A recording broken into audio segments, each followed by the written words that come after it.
закликали створити кримську платформу в турецькому парламенті та просувати кримське питання на усіх міжнародних майданчиках. У Туреччині завершився офіційний візит українських парламентарів, які входять до групи дружби Україна-Туреччина. Члени делегації провели ряд зустрічей з турецькими парламентарями, розповіли про російську агресію, ситуацію на українських кордонах та закликали сприяти звільненню українських полонених з російських в'язниць. За словами голови делегації нардепа Рустема Умєрова, на 3 лютого планується візит турецького президента до України.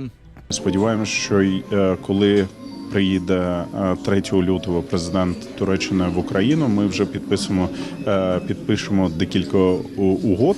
Одна з угод, яких ми очікуємо ратифікації в турецькому парламенті, це угода про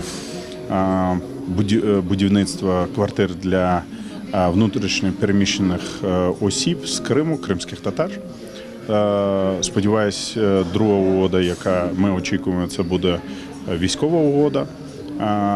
Ми розповіли нашим колегам стан зараз про політв'язнів, про воєннополонених.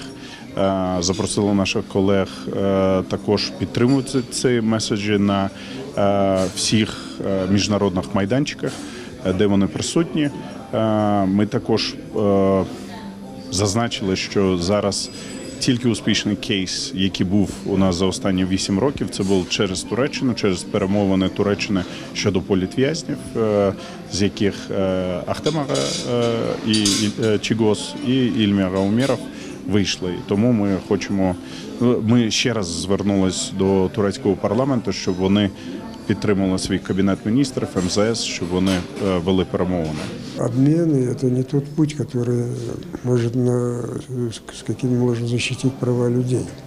Сегодня мы, отдав весь наш обменный запас, освободим дом.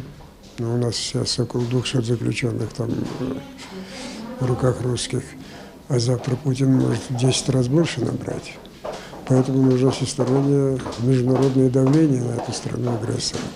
Турецькі парламентарі пообіцяли за можливості сприяти звільненню бранців. Також підтримують прагнення України до вступу в НАТО. Кажуть, що вимоги Росії щодо неприйняття України є неприйнятними і підтримуватимуть нашу країну на усіх майданчиках. Ми всі уважно слідкуємо за подіями на кордоні і особливо за накопиченням там військової присутності Росією. Ми повністю підтримуємо ідею того, що Україні дати план дій щодо членства в Альянсі. Ми дуже чіткі у наших підходах щодо суверенітету та територіальної цілісності України, як в рамках ПАРЄ, так і у парламентській асамблеї НАТО. Українські парламентарі також відвідали виробничі потужності безпілотників «Байрактар». Рустем Умєров наголосив на важливості посилення оборонної співпраці.